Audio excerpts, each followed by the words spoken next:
Erev Tov. We are live and we're going. Thursday night, Tzurba Mirabanan Shiur, number 3. We are still on the topic of Netilat Yadayim. Welcome to everybody that's here. Welcome to everyone that is partaking in another delicious Hamin brought to you by Adam. Thank you very much, Adam, again. The reviews are very positive. They said better than last week. So that's a good sign. And welcome to everybody that is watching from home or listening later on, wherever you are in the world, and eating whatever you are eating, or maybe you're not eating. But it's good. It's good to have you with us. We are studying the laws of Netilat Yadayim. Until now, we've discussed waking up in the morning. Last week we focused a lot on Ruach Ra'ah and that whole discussion over there. And the rest of the Netilat Yadayim section deals with where in our daily routine we would be washing our hands for other things, whether it's connected to something of Ruach Ra'ah or maybe just simply out of cleanliness and Nekiyut. There's a lot of times that you might be familiar with that we're going to, touching your shoes, going to a cemetery. These are things that we're going to talk about now. We're going to see them actually in halakha. I'm hoping to finish. I don't think we're going to finish it all today because there's quite a few examples that we're going to go through. But definitely by next week we'll finish it, and we'll probably even start the next subject. So if you're following along with us, we're on page 61 in this book, Tzurba Mirabanan, volume number 8, page 61. So like we said, there's 2 reasons why a person might have to wash their hands. Ruach Ra'ah, which has to connect it with waking up in the morning or coming out of a bathroom. We're going to see other examples of that, blood, donating blood, cutting one's nails, and then there's dirt and cleanliness. So he begins with a letter from the Hazon Ish. Very nice letter that speaks about this concept. So let's read inside. Ahavat hatara v'nekiyut asher hutba'a b'nefesh. The fact that our soul cherishes and loves the tahara and the nekiyut, the purity and the cleanliness, and the nefesh opposes and despises the opposite, which is impurity and uncleanliness, through its 5 physical senses that we have. This is found in many places in the Torah laws. So much so that the soul cannot attach itself to these ideas unless it is separated from differences. The Gemara tells us, we actually just learned this in Daf Yomi, Tahara mevi'a lidei kedusha, that purity leads to holiness. And the Gemara Maseh Brachot says, V'item kedoshim, it says that you shall be holy, elu mayim achronim. This is in reference to mayim achronim. Ve'inyan machanecha kadosh, and the wording from the pasuk, machanecha kadosh, your camp shall be holy, ve'chovata nekiyut, complements this obligation of being clean. Hinam omnam ra'im, they are together, they are friends. So the concept of kedusha and cleanliness go hand in hand. However, they each have their own domain, as the Chachamim explain, and then the pasuk ve'ikon likat Elohecha Yisrael, hikon kolel et shnehem, includes both of them. Ken tzrichim latet lahem, number 2, latet lev leizahem mafsidim atiraim. You have to be cautious to avert these forces that might cause you to not be pure. Not to treat Netilat Yadayim in a very light manner. And how the Shulchan Aruch is very strict when it comes to washing our hands. Just make sure that you don't have any obstructions on your hands when you're washing. And that the washing should be beyond the knuckles. This is all included in the concept of tahara that brings you to kedusha. Okay, so nice introduction. You want to be kadosh, you want to be a person that is considered holy, a purity leading to holiness. It starts with the purity. How do I purify myself? It's done through Netilat Yadayim and keeping that and following the laws.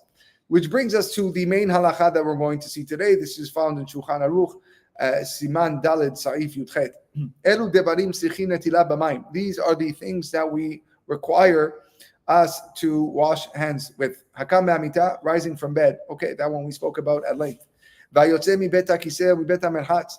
Someone who exits the restroom or the bathhouse. And we're going to see, does that apply even to someone who just walked into the bathroom and didn't actually perform any of his duties? Or is it just, does a person actually have to go to the bathroom? Hanoteresi pornav, someone who cuts his nails. Hacholetz min alav, a person who touches his shoes, although here it translates as legs, usually min alav here is reference to shoes. Hanogea beraglav, Hanogea beraglav here is touching one's feet. Hachofef roso, someone who scratches or rubs his head. Veyesh omrim, and someone says, Afa olech ben hametim, even walking among the dead. Okay, we're not talking about the TV shows, the zombies. That's not what we're referring to here. Okay, I'm sorry. It's not the yesh omrim. That's right. Certainly someone who did touch a dead body. Someone who removed a louse or lice from their clothing. Someone who engaged in intimate relations. Someone who touched a louse. And someone who touched his body with one's hand. Again, we're going to see what parts of the body that refers to. All of these things, okay? A person must wash his hands. There is a yesh omrim here, but it seems to me there's quite a few things that we have to take heed of when we wash our hands. Most of these things seem logically to be either impure or but whether it's why a leg, why your head? Okay, so we'll see that. We'll see that. Yeah, there's a nice halacha from Rav Ovadia that speaks about that. That the leg is touching the ground. The ground has this, a lot of the impurity comes from the ground. So it's a spiritual thing. Okay, so the first one that the Sefer is going to tackle is funerals and cemeteries. So here, especially if you're a Moroccan, okay, everybody knows you leave a cemetery, you better wash your hands, okay? And many people do it multiple times. They do it when they leave the cemetery. They do definitely before they go home. When they come home, they wash their hands. They walk into some other store to make sure that anything that is there, I'm getting thumbs up. Yeah. I was about to ask about that. I've heard that you can't go directly home. You have to that is a very, very popular Moroccan tradition. To go somewhere that is owned by a non-Jew, okay, and discard of the tumah over there. The Mamalaz brings down that you're supposed to go back a different route than you went because the Malach HaMavet was following the body. So if you drove, let's say, Bathurst to Steeles, you should go Steeles down to Hilda and then take the other way around. But that's only if you're following the beer, right? Yeah. Like the actual thing. It's just stuff yay or nay. Like I'm creating my own traditions. Mamlets? Am I going to say I would argue with the Mamlets? I'm not going to argue with the Mamlets. Stopping somewhere else, you have to go to coffee. Oh, listen, especially if you didn't wash your hands leaving the cemetery, sometimes in the winter here, you can't wash your hands. It's frozen. Right? It's frozen. So now you literally got to stop somewhere. Okay. So, yeah, you got to do what you got to do. Anyways, but let's assume that there is water.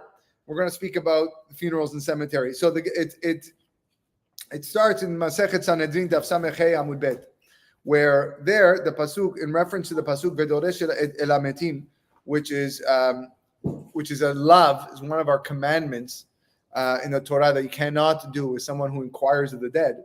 So the Gemara tells us, what does it mean inquiring the dead? Zeh hamar'iv atzmo veholech velan bebet hakvarot kedei shetishre alav ruach tumah. This is a guy who starves himself and goes to sleep overnight in a graveyard so that the spirit of impurity should settle upon him. That's what the Gemara says. Now, I tried looking as to why. I looked up this Gemara to see if there was any commentary on the concept of mar'iv et atzmo. Starving yourself. Does it make it? Well, what if I'm full? What if I had a big barbecue and I want to go sleep in the cemetery? Am I not going to have that? And I didn't find any commentary. So I'll keep on looking. I'll see what I can find, or if anybody's listening online and has a reason why Dafka Mariva does more. But nevertheless, that's not the reason why we're quoting this Gemara.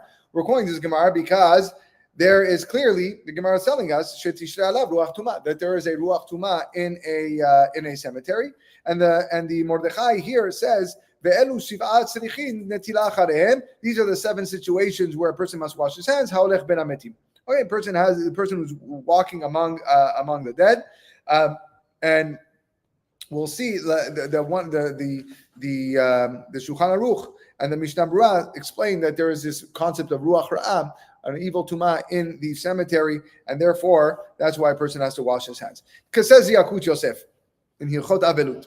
Let's read inside. Hayotze mi bet hakevarot. If someone is exiting the cemetery, v'chen hachozer me'alevaya, or someone is returning from a funeral, tzarich litol yadav. He has to wash his hands. U'me'ikar adin en tzarich litol bakli. You don't have to wash your hands with a cup. Ach hamachmir litol im kli tavo ala bracha. But a person will be blessed if he does wash with a cup. V'chen me'ikar adin mutar lenagev yadav me'ot harechitza. And similarly, a person is allowed to dry the hands after washing. But there is a custom not to dry your hands so that you don't just automatically forget about the person who just performed the mitzvah of burying. Let's say you stood further away than 4 amot from the deceased, and or refrained from entering the cemetery. In that case, so this is not just a person who died, but from any person that is buried. Okay, so as long as you're with outside of 2 meters from a kever, you're not considered tameh from the kfura. Remember that many in the olden days there were bet hakvarot and there were not bet hakvarot. Many times people were just buried in random places, especially among our tzaddikim.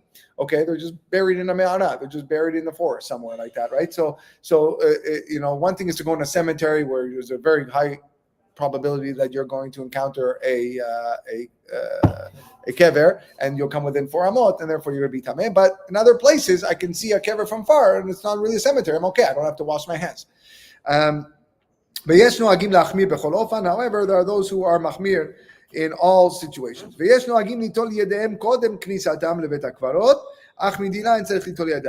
that have the custom to wash their hands before they enter the cemetery, but that you don't have to do that. Yes. Not to wash your hands in your house. You have to do it outside. Yeah, he's gonna get to that. Very good. Hanichnas lekivrot tzadikim, one who visits the graves of the tzadikim. Again, he writes here, shelo betoch bet hakvarot. It's not in a cemetery. Kemo kever Rabbi Shimon bar Yochai beMeron, vekever Yonatan ben Uziel beAmuka, vekever Rabbi Meir bar Anes beTiberia, vekever Shimon HaTzadik vekadome. All these tzadikim. En tzarich litol yadav betzeto misham. He does not need to wash his hands when he leaves over there. Okay? When a person comes back from the funeral, don't take the cup from the person who just washed his hands. You put the cup down. It's what you refer to. That not to enter your house, not to enter a house, even your own house, until you wash your hands. If you don't have someone at home to say, hey, bring me out some water so I can wash my hands outside the house, you don't need to be makpid with this. And the last halakha he says is,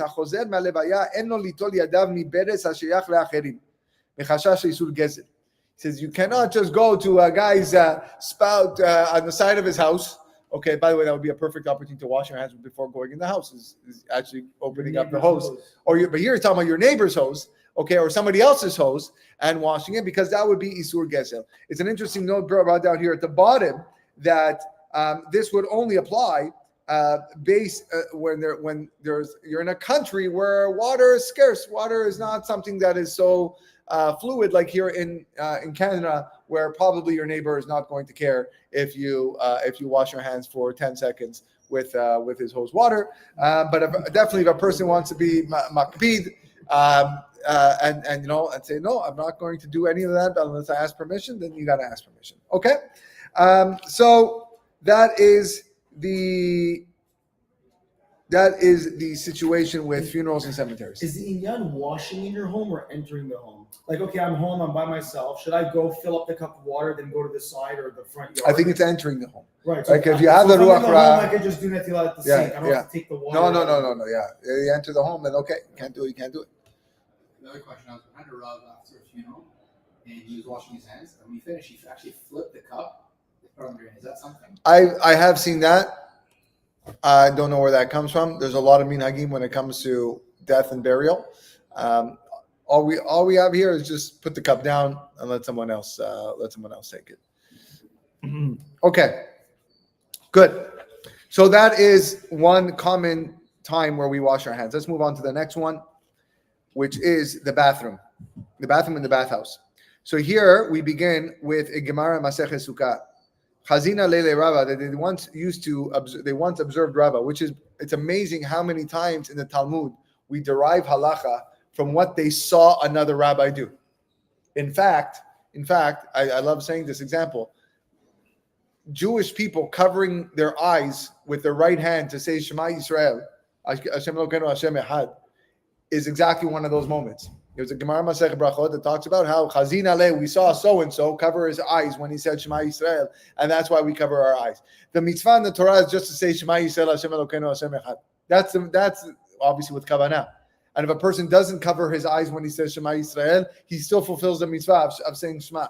But this is what that rabbi did, and because of that, that's our custom. Okay? So, Chazin Aleh le Rabba, they once saw Rava that he woke up early, he would enter the bathroom and exit the bathroom, and wash his hands, lay the tefillin and say the bracha. Okay, so we see that Rava used to wash his hands when he left the bathhouse. Says Gemara Masechet Brachot in a different spot, also in the name of Rava, Amar Rava. Hani batei kisae de parsae. However, the Persian bathrooms, af al gav deit behut soa, even though they are considered sealed, kistumin damu. They are considered. They contain feces. Soa kistumin damu. They are considered sealed, and therefore, being that they're sealed, okay, they don't have the status of a toilet. Basically, Rashi there explains that the I guess corridor where it would accept the poo, the feces, was on an incline, so it would kind of roll out, so it wouldn't be directly there, and therefore you have nothing to worry about in this type of bathroom. It would be like us flushing. Yes, It just goes down. exactly that. This seems all like a 2 months hell type of thing where you're just in the room and you have to do it, or do you actually have to touch something? No, I think just in the room. Although we're going to see from the Piskei Teshuvot, who has an interesting chidush over here of what happens if there is some sort of barrier between your toilet and your sink, because a lot of people do wash their hands in the sinks in their bathroom, and is that a problem? That's something that he's going to address soon. The Piskei Teshuvot was written by Rav Simcha Rabinowitz. So he says, so let's look at the Shulchan Aruch. Shulchan Aruch actually quotes this halacha in Siman Pei Gimel halacha Dalid. Beta kisae shehu b'chafira. If you have a toilet, okay, which is above a chafira, there explains Mishnah Berurah explains that it is a something slanted. Upiv berachok dalid amot min aguma, and the mouth of it is 4 amot away from the pit. Vehu asoy b'midron בעניין שהרי מתגלגל ונופל מיד למרחוק, וכן המרגליים יורדים מיד לגומה. So much so, this incline, that the re'i, the poo, the refuse, would roll and a considerable distance. Same thing with the urine. Kesatum dami, this is considered sealed, this pit. Umutal likrot bo, and you're allowed to read Kiryat Shema there, im en bo reach ra, if there is no bad smell. V'gam en mashinin bo lechutz leguma, and other people don't urinate outside the pit. Says the Rama, page 66. Aval im mashinin b'hem lifamim, if people sometimes urinate there, asur leharer b'hem b'divrei Torah, a person cannot think divrei Torah there. Kol sheken likrot Kriyat Shema, certainly reciting Shema. Says the Mishnah Berurah, היוצא מבית הכיסא, אפילו לא עשה צרכיו. Here he's very, very strict, the Mishnah Berurah. Even if a guy did not actually go to the bathroom, he just walked out of the bathroom. Or in order to walk out of the bathroom, you have to walk into the bathroom. וכן מבית המרחץ, same thing, a bathhouse. אפילו לא רחץ שם, even if he didn't bathe there, he needs to wash his hands. Why? Why are we so מחמיר? ומשום רוח רעה ששורה באלו המקומות. Because of this ruach ra'ah that dwells in these places. All right. Okay. So there is a big chidush by the Mishnah Berurah. The Piskei Teshuvot comes in source number 12 and answers the three questions that are mentioned in the yellow box. Do we see the restroom as having a ruach ra'ah such that one would be required to wash his hands when passing in and out of the room? You're going to go get your toothbrush, or you're trying to get a tissue. Everyone keeps their tissues in the bathroom. I want to go get two tissues. I got to blow my nose. I got to wash my hands. All right, that's number one. Number two, may one wash Netilat Yadayim for a meal at the sink in the restroom. And three, what's the status of a room that houses both a toilet and a bath and a shower? Okay, so these are big questions that he addresses in his halachot below that we're going to read now. Any questions so far? No? Okay, good. Ulinyan bet kisaot izmanenu. With regards to our modern day washrooms, שהצואה נשטפת מיד עם זרם המים, in which the waste products are flushed away right away. דנו האחרונים עם דינם כבית הכיסא דפרסאי, שאין שולט שם רוח רעה, והנכנס לשם אין חיה בנטילת ידיים. The question is, do they have the status of like these Persian bathrooms, like we said, that they had the incline that any feces would roll away 4 amot, and therefore you would not be chayav netilat yadayim. Umaskanat halacha bazel leachmir. But the halacha is that we are machmir. You go to the bathroom, even though you're flushing away your waste right away, you still have to wash your hands. Why? Kevan she'atzoah nish'eret sham zman ma, because the feces are there even for a small amount of time. And it could be also there's dirty residue of the tzoah that remains on the toilet, and also of the urine. And therefore this room is designated for such, and that gives its identity. Okay, so therefore a person that goes to the bathroom, he has to wash his hands.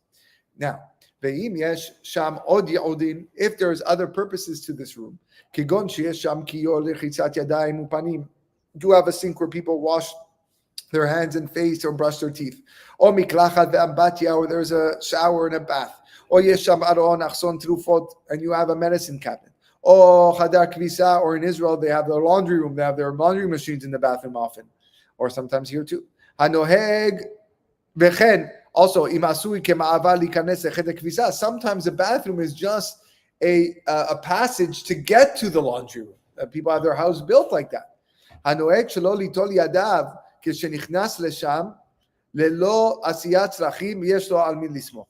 person who does not wash his hands, if he was to walk through his bathroom, not going to the bathroom, has who to rely on.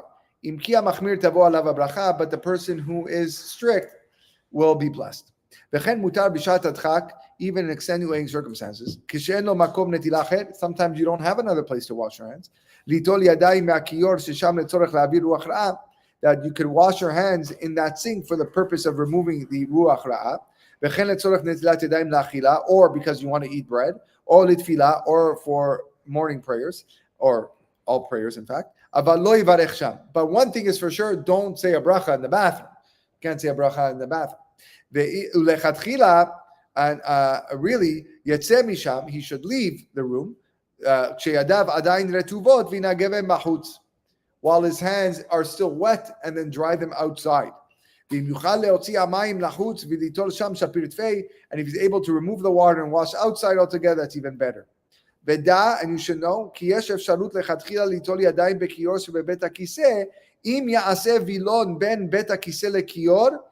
a person can lechatchila wash his hands in a bathroom if there is a partition between the toilet and the sink, באופן שאינה נאה ונדה ברוח מצויה, such so that it would not, be sturdy and not move from the common wind.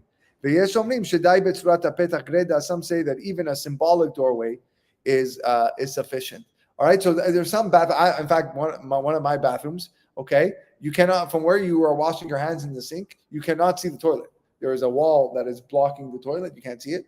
All right, so based on this, the chatchila, you can go wash your hands, because that would be like a partition. Yes. I think most bathrooms, almost every bathroom in every home has a sink in there for washing your hands and your face. Yes. In which case, say that you could wash there, but for example, here's the gila. Yeah, no problem. Here you can even say a bracha. So if I were looking for my kid and I walked into where the stalls are and I were to walk out, really I would have to wash even if I didn't use the bathroom in that sense. No, because there is an opinion that says that you don't have to if you don't go to the bathroom.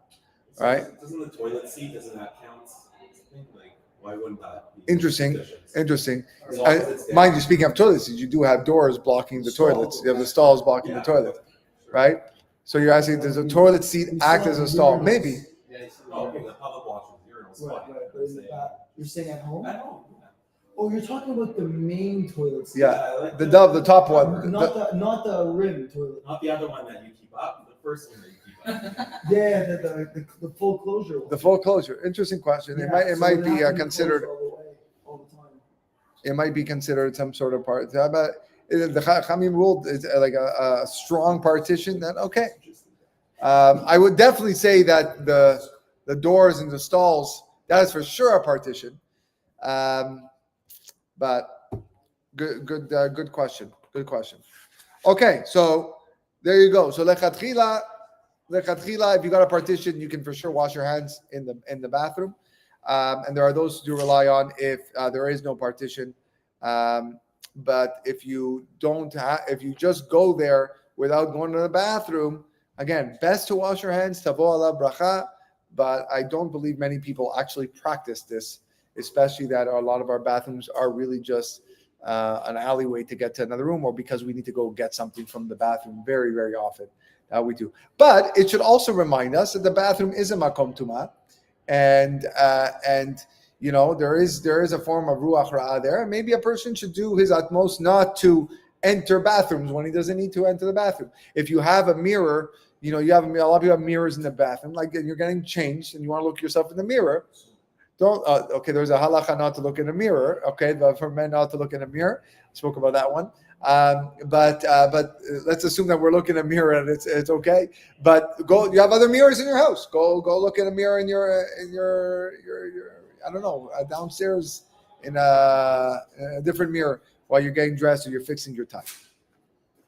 Okay, let's move on to the next one. The next is cutting nails.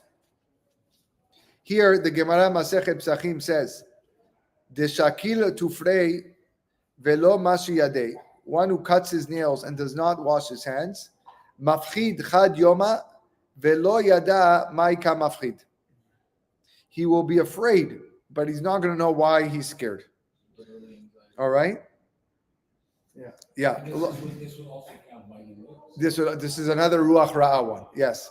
We're going to see biting nails. Biting nails is going to be addressed. Oh, this is another ruach ra'ah one.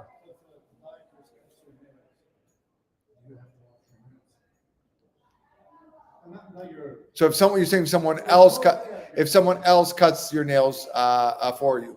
So I believe that the one who is cutting the nails. I don't have an answer to that question. In fact, no, I don't know. Once the wash nails cut. That we spoke about that if someone is feeding someone, and a different halacha, if someone feeding someone else, you don't have to wash your hands. If I'm feeding someone bread, I don't have to wash my hands. The person eating has to wash their hands. So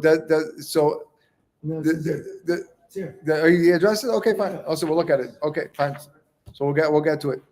Fine. It says in Shulchan Aruch in Siman Daled Sif Yutet, Hanotel Tzipor Na Velo Natal Yadav, someone who cuts his nails and does not wash his hands, Mefached Yom Echad, he shall be afraid for one day. Ve'eno yodea mima mefached, he will not know what is frightening him.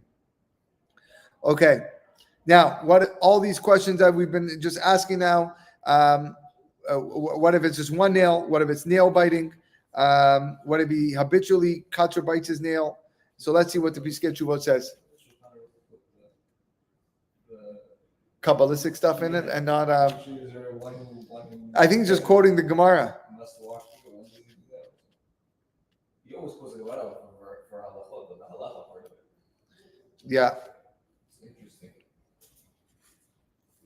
I believe there's a Gemara. I believe this Gemara. I'm going to look it up. I have a computer, so I can look it up, and I know we're live, but it doesn't matter. 1 second.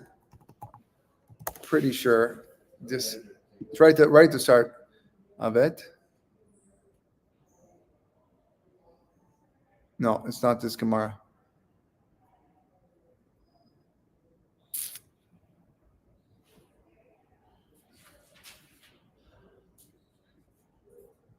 So this whole parak in Masechet Pesachim, the last parak, there's a whole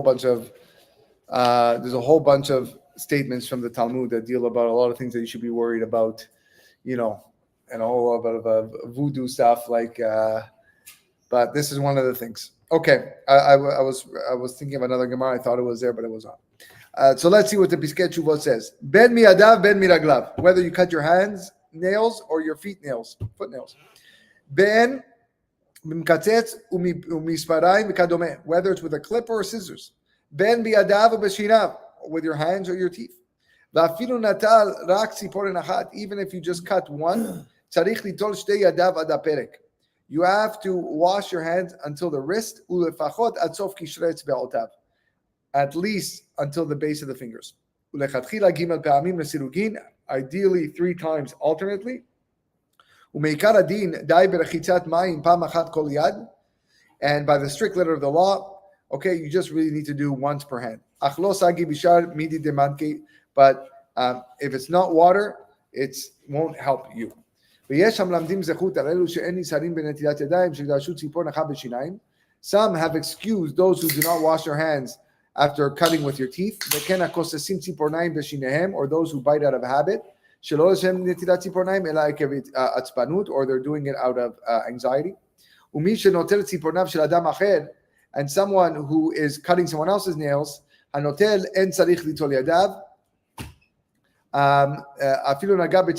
one who is cutting does not need to wash his hands, even if he touched the nails. So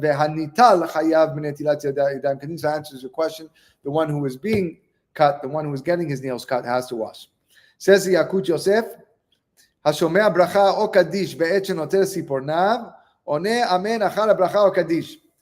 Okay, a person that hears kedusha, kaddish while he's cutting his nails, even though there's a ruach ra'ah, and now he's got to wash his hands, he still has to answer it. Ve'en lachmir bazeh, and a person should not be machmir. Kevan sharuach ra'ah sheshoreh al yadayim be'et shenoter sipornav hu ruach ra'ah kelusha. It is a very soft or minor contamination of ruach ra'ah, and therefore not enough to override the answering of a amen to a kaddish or a bracha. Okay? All right, the next one.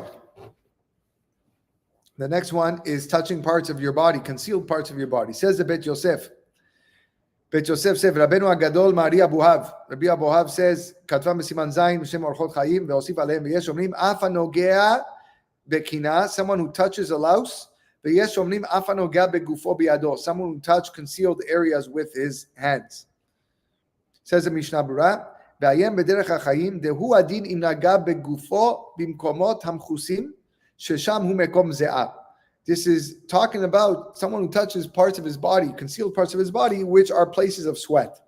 Afilu lo naga rak be'etzba achat, even if you only touched it with one finger. Tzarich lirchotz kol yado ad kishrei tzbe'otav. You have to wash his whole hand until the knuckles. So I remember once, I say this story, I was in Florida doing high holiday services many, many years ago. And I was sitting and I was just praying tefillah, and I touched a part of my body that needed to wash my hands. But I didn't even realize. Sometimes you don't do it. You don't even realize that you touch. You put your hand inside over here, whatever. And no joke, a guy from the kahal came up to me, like with a belibusha, Israeli guy, Kerem belibusha. He says, צריך ליטול ידיים. He came right up to me. I'm like, okay, right? He got me caught, you know. And I got up and I went to go wash my hands. I'll never those are stories you never forget. Where was it? It was in Florida. It was in Florida before I had the chazan position here. That's yeah. What? That's what it was. Okay. Yeah. Wild. Yeah. Says the Yakut Yosef, "Im naga beyado achad bedavar hamasich netilat yadayim, en tzarich litol ela ota yad bilvad." If someone makes contact with a part, something that needs to wash your hands, but with one hand, you only need to wash that one hand. He also said, "Tzarich lizaret shelo lagat beshok o beyarech." Don't touch your calf or your thigh, ubimkomot hamuchasim shebegufo, or other concealed parts of your body. V'chen shelo lehakech bese'ar sheberosho, or not to rub one's hair in the middle of tefillah. Be'emsa tefillah o limud Torah o be'emsa seudah, or while learning, or in the middle of a meal. Lefi sheyesh milmule ze'ah, because there is perspiration. Aval hanogea bimkomot hamgulim bese'arot rosho begufo en le'akpid. But if someone touches the hair on the uncovered parts of the body, like you might have hair on your hands, right? You're touching hair on your hands, or touching your hair over here, that is not a problem. Yeah, good. Mutar. Hanoten dam libdika velo naga bizrotav. Someone undergoes a blood test, and v'chen mishitram dam, or donates blood, and tzarich netilat yadayim, does not require netilat yadayim. Now this seems to go against what the Shulchan Aruch said earlier, but what the Shulchan Aruch was referring to was bloodletting for the purpose of curing a person. If a person is going, people used to, give blood for therapeutic purposes. In that situation, you would have to wash your hands. But just because you want to donate blood, or you're a blood test, someone's saying blood from you, doctor, then you don't need to wash your hands. Hanogea bebalei chayim tmeim. If someone touches non-kosher animals, kemo hatul o kelev, like a cat or a dog. Some say you don't have to wash your hands. However, it's better to be strict and wash wherever possible. Same thing would apply to kosher animals. Because all animals generally are dirty. However, if they are clean, there's no need for netilat yadayim. So dog owners or cat owners, you want to be strict. You wash your hands. It doesn't mean you have to, you pet your dog. You can play with your dog, but after you finish playing with your dog, I won't go wash your hands. Yes. In the case of perspiration, I guess, much like the case of an animal, I don't know, let's say I'm working out, I'm at the gym, or I'm working outside, landscape, whatever, I'm getting sweaty, I'm taking my hand and wash it, whatever, do whatever I am touching.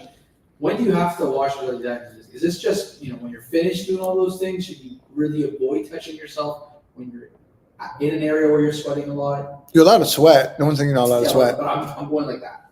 Okay. Sweat. When you're finished, you wash your hands, right? Here, this is not a ruach ra'ah situation.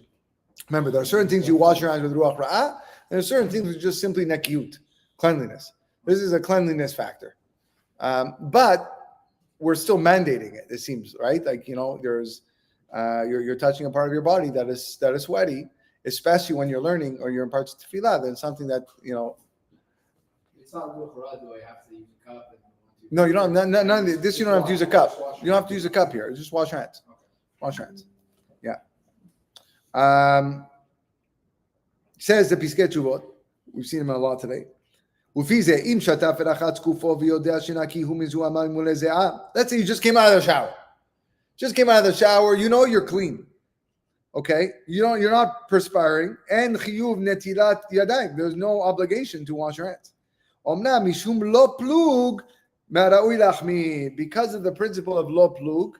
Lo plug is a principle is, listen, we don't want to make different differences here. Like if you start allowing this one case and people, so just general rule, just wash your hands every time you touch a part of your body that should be covered. But when you touch your feet, here's the difference with the feet. Through the mekubalim, they explain,